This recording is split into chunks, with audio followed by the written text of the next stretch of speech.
Hi everyone and welcome. Now, a webinar about performance reviews isn't usually the most thrilling thing on a Thursday, right? So I've made you a promise. So the next 30 minutes would actually be worth it. I'm Rakvi from Thrive Sparrow. I spend most of my times working closely with our customers, consultants, and the businesses running performance management day to day, which means I get a front row seat to understand what actually works and honestly, what drives everyone a little crazy. A lot of what I'm sharing today comes straight from those conversations. So, what we'll be doing is breaking this whole webinar down into perspectives of an HR who faces challenges at different stages, and how Thrive Sparrow fits into the puzzle, not as feature, but as answer to the challenge that was faced. And if anything comes up, please do drop your questions in Q&A box and we'll take it up from there. Now, before we get into the story, I want to share with you something that stopped us when we were doing some research ahead of this session. We pulled up a couple of numbers. 72%. Deloitte's 2025 research found that nearly 3 in 4 employees don't trust their company's performance process. And here's the interesting part. When Gallup asked the most senior HR leaders how many strongly believe their own performance system, the answer was 2%. So the people going through it don't trust it, and the people running it don't believe in it. And yet, every single year, we line up and do it all over again. It was never a data problem. You already have the data. The gap is turning it into something you can act on with confidence. Less guessing, more knowing. Now let's get started. Meet Max. His frontline team spend their days working with clients, partners, and freelancers. Outside the company, the people who see their work most closely. But when it's time for their review, none of those voices can take part. Because letting an outsider in used to mean handing them a login to the whole system. And that's a risk no HR team is willing to take. So Max just leaves them out, and his full circle feedback was never really full. So guest users changes this. And it's built to be secure from the ground up. Now I'll show you how this works and how you can use it probably for the next run. You simply need to, enable this in your performance configurations where you have your participants role. You simply enable this and you're good to go with respect to bringing in your guests outside of your organization as well. Now I heard a lot of customers having this concern that I'm not able to get reviews and feedbacks from people outside of my organization. We heard you, and that's why we made guests live. And once you have this, you might also have a question in mind. What will the guest users be able to see in the system? They'll only be able to see the evaluation that is assigned to them, the task that's assigned to them, nothing beyond that. So no login required, no creation of account required. You just simply give the review and feedback. And at the end of the day, you get the feedback from everyone outside of your organization as well. Now that is 360-degree feedback. Now you're able to invite the guests to the party without handing over the keys to the house. So the right people are finally weighing in, but bringing more voice into a review only sharpens one question. What are we actually measuring people against? And the answer to that is that the goals they set for themselves. Now let's go back to where the goals began. Now, before we move on to the next problem, let's have a quick poll. Now, most of you had said individual KPIs. It makes a lot of sense. We like numbers we can point to, but a number only matters if it's tied to a goal. And the goal is usually the part that goes missing. Let me show you how. Think back to January. Max teams set big, ambitious goals and worked hard at them all year long. Then review season comes around and all that effort gets summed up in one quick line near the bottom of the form. Good progress on your goals. That's it. A whole year of work reduced to a footnote. The problem is simple. The goals lived in one place, the reviews happened in another. And the two never really met. Now they meet. Max can now evaluate people directly on the goals they set. Each goal becomes part of the review itself, scored and discussed, instead of an afterthought. Now, let me show you how this can be done or configured in your Thrive Sparrow. So, as you run your performance reviews, I'm sure you'd have also done your goals previously with cycles, etc. So, you simply need to add a question which is a goal-based question. So, you click on that and you're able to configure a couple of things here, which is you choose the cycle that you want to bring it in. Here's where you choose the cycle. And once you have that in, you can also choose the feedback method in which people are able to give the thoughts. So it could be an open-ended or a rating scale. You can also ensure that people are justifying why they have given this rating. So that is again possible. Once you have that, you can simply save this. And you're good to go with respect to connecting your goals and your performance review.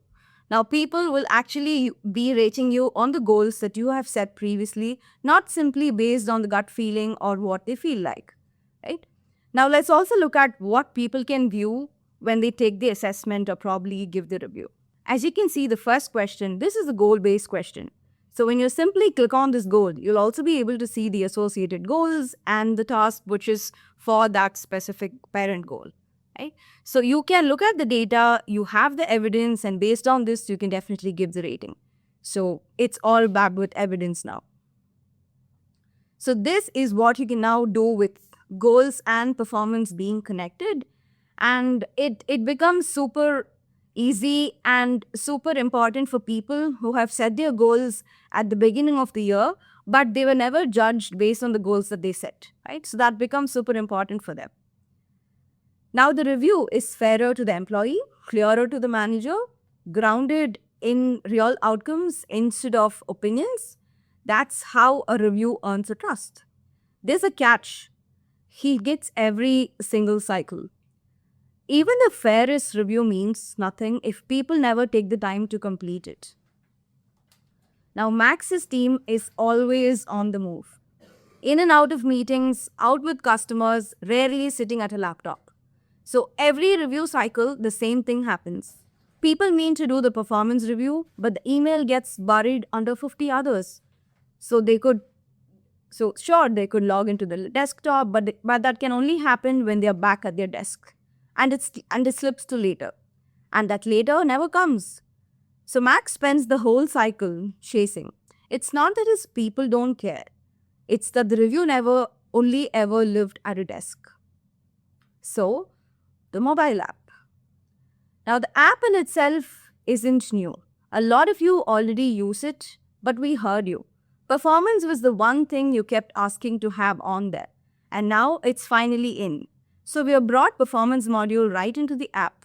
Now it all lives in one place, right in your people's pocket, every assigned task together, the pending surveys lined up, ready to complete on the spot, and the reports too. And for Max's field and frontline teams who are rarely near a desktop, taking part finally becomes genuinely easy. Now, when the feedback cycle ends, he needs to understand not just what people said, but why his teams are performing the way they are. For the why, Max opens the feedback, and then there's the next problem. The cycle is closed and he's just staring at hundreds and hundreds of responses. Somewhere in there is the real story of his teams. But to find it, he'd have to read through every single one. So he skims a few, hopes he doesn't miss the comment that mattered, and moves on. That's not a process, that's guessing. Infor.ai Highlights helps you to handle all of the responses, and it helps you to, know where your top performers shine, where the lower ones fall short, the patterns between them, the key drivers behind performance, and the risks he needs to watch. So let me show you how highlights work. So if you are someone who wants to look at the data or the report and want to present to the leadership at the end of every performance review, then you simply rely on highlights. You have everything from here that you can simply take it and understand what is something that has worked well, what did not work well, and what is it something that can help you to achieve something better. So if you look at highlights, it comes with two views. One is compact and detailed view. You can also simply download this report for further use cases and for repurposing purposes.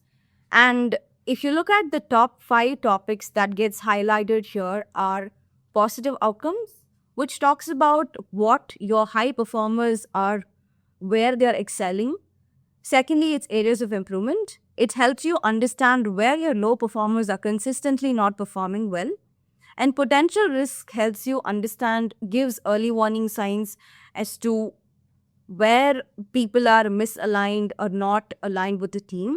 Critical insights helps you to understand, again, what is the differentiating factors between the high and low performers.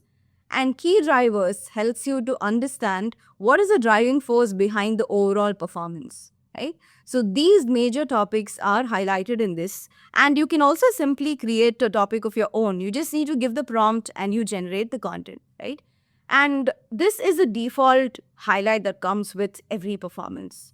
If you want to create a new highlight of your own, you can simply select this and you can just choose how you want to group it by, how do you want to view the score, or by percentage, and you're good to go with creating a new highlight as well.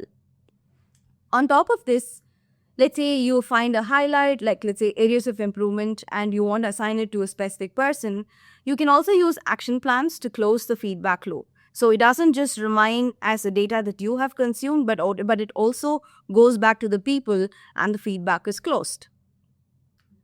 Great. Now, fast forward to talent review session. It's Sunday night and Max is at the kitchen table building the nine grid box by hand in a spreadsheet, dragging names into boxes one by one, second guessing every placement. He finishes, goes to bed. Monday morning, a couple of scores change and the whole thing is wrong again. Then in the meeting, a director points at two names and asks, why is this person rated higher than that one? And Max's honest answer is, it just felt right. Running the most critical process on instincts he can't back up. That's the moment BoxGrid was built for. Here's the thing about BoxGrid. You're already doing this. Every organization is. You're already sorting people into ready for more, need support, future leader. It's already happening in someone's head or probably in a spreadsheet nobody can defend later. All this does is put it in somewhere real, built on actual scores instead of memory. Now, if you're into talent management and succession planning, let me show you how you can build one. So you have a default BoxGrid that comes along. So if you look at this, you get to see your entire workforce in this place. If you want to understand where your talent stands, who is doing great, who is not doing great, what's working well, all of this in one place. And as you can see, this is completely customizable. You can create one for yourself. So you simply click on configure and you firstly define your X and Y axis. What is something that you want to bring into? So I have taken my overall score and I have connected with one of the competencies as Y-axis, but you can also choose either of it from X-axis. So once you've defined your axis, then you can also choose your boundaries. So by default, it's a 3x3 BoxGrid, but you can also customize this completely. So you can expand it or you can also reduce it, right? So once you've configured this, you also get to define your boundaries. So when it comes to boundaries, you assign points to each boxes and each box represents something. So once you have your points assigned and the ranges assigned, you can completely customize what each box means. For example, there are by default box names already associated. The left top is an inconsistent performer with specific scores already associated. You can edit this, you can add your description and you can change it as per your workforce, right? So all of this is something which is possible in BoxGrid and you simply save this. So you have configured your BoxGrid and on top of this, let's say you want to just understand a specific department. You use the filters to dissect the data further and see for a specific department how people are performing and where they are scattered, right? So this not only helps to understand where people are starting today, but you also get to make very critical and impactful decisions based on this. You understand who the future leaders are, you understand who needs support, you also understand who is not doing great, right? And this is something which is also downloadable as a CSV in case you want to use it for further use cases. And on top of this, let's say you find someone who needs help or who is an underperformer, you'll have all of their names as avatars here. When you hover over it, you will be able to know who the person is, and you can simply also click on the subject's report to understand more about it. And on top of this, if you want to, give an action plan to that person, you can click on that and you'll be able to assign an action plan with a list of things that they can do in order to improve themselves. So this is what BoxGrid can do for you. So ensure that you're able to use this and map your talents across in one place without spending a lot of time doing it in spreadsheets, spending hours and hours in mapping the talents manually. Right. Now, when the leadership asks the question why, this time the room doesn't go quiet. Max pulls up the BoxGrid, one clear map of his whole workforce, everyone placed by their real scores. In a glance, he sees his future leaders, the people ready for more, and the ones who need support. And he can explain exactly why each person sits where they do. No more weekend lost to a spreadsheet, no more gut feel calls, but a BoxGrid answers one kind of question. There's a lot other set of questions leadership keeps throwing Max that a grid was never meant to answer. How are we trending? How is this department compared to that one? What's changed since last quarter? Those aren't talent mapping questions. Now that calls for a dashboard. Every quarter, the CEO turns to Max and asks one simple question. So how is our talent actually doing? And every quarter, Max spends putting the answer together. A bit of data from here, a chart from there, all pasted into slide deck. And by the time it's ready, it's already out of date. Now, Max builds all this by himself, his own live dashboard in one place, anytime he needs. I'll show you how you can build yours. So you have your analytics, and here is where you'll be able to build your own dashboard. And we currently support 5 widgets. You can simply choose your widgets and you'll be able to, bring across data from different surveys and you'll be able to map it, right? So you have bar chart, you have radar chart, you have table and line chart. So you can simply bring those and you can use different categories, right? Let's say you want to understand how the department has performed across multiple surveys or compared to last year. If you want to understand that, you can simply use those widgets to get that, right? To put it simply, imagine this as your Power BI, but for people data. You're able to dissect and understand what is happening here, and you're also able to create a lot more widgets and understand from different categories how people are performing, right? So this is something which is again going to be super useful when it comes to analysis. You don't have to sit through and analyze every single data, right? So let's say I want to edit this. Now, what is possible here? So you're able to connect your performance surveys here. By default, your last 4 surveys are picked up. But you also get to choose your own 4 surveys here, right? You can customize what surveys you want to choose. And once you have that here, you can also choose what categories you want to understand, be it department or you want to understand different age groups, how they're performing, or the tenure. You can choose the dimensions. And once you have that, you can also choose your parameters. Is it something that you want to understand question-wise or competency-wise or performance score? You choose that and you're simply good to go in updating your widget. Right? It's as simple as that, creating your widgets and having a dashboard of your own. Now, you don't have to rely on your paperwork to answer the question that your CEO asks, how is the talent doing today or where's your talent standing today? You have your analytics, you have your BoxGrid to simply put across different perspectives to your executive team. Now, that is Max's year.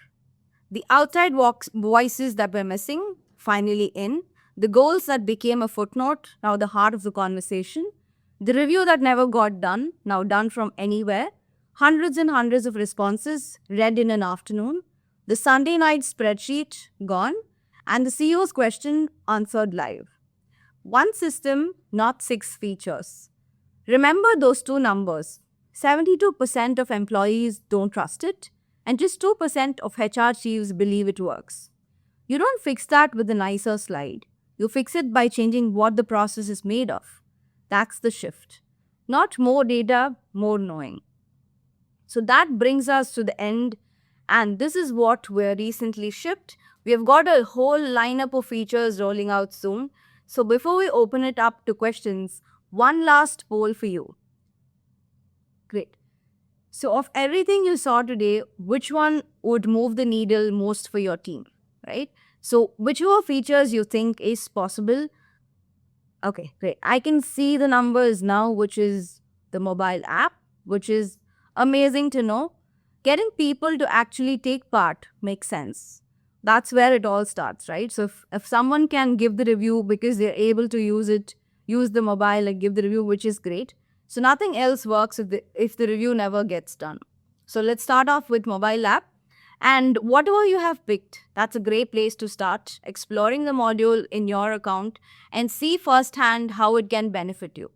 Now it's question time. You can feel free to drop your questions in the Q&A box and we can pick it up and answer your queries. When I link goals to performance, will all my goals appear automatically or can I choose only the ones I want to include? Great. So every time you link your goals and performance, what happens is your cycle is what is captured. So whatever goals are associated with your cycle is going to be showing up in your performance review as well. Great to see questions coming up for mobile app. If we use SSO, does that work on mobile app too? Yes, of course. So mobile app is a very secure way of using your review system. So we do support SSO in mobile app. And yes, of course, you can for box grid. Is it possible to edit or have your own ranges? Yes, you can completely customize your ranges from pointers to what each box consists of. So you can completely customize those ranges in box grid.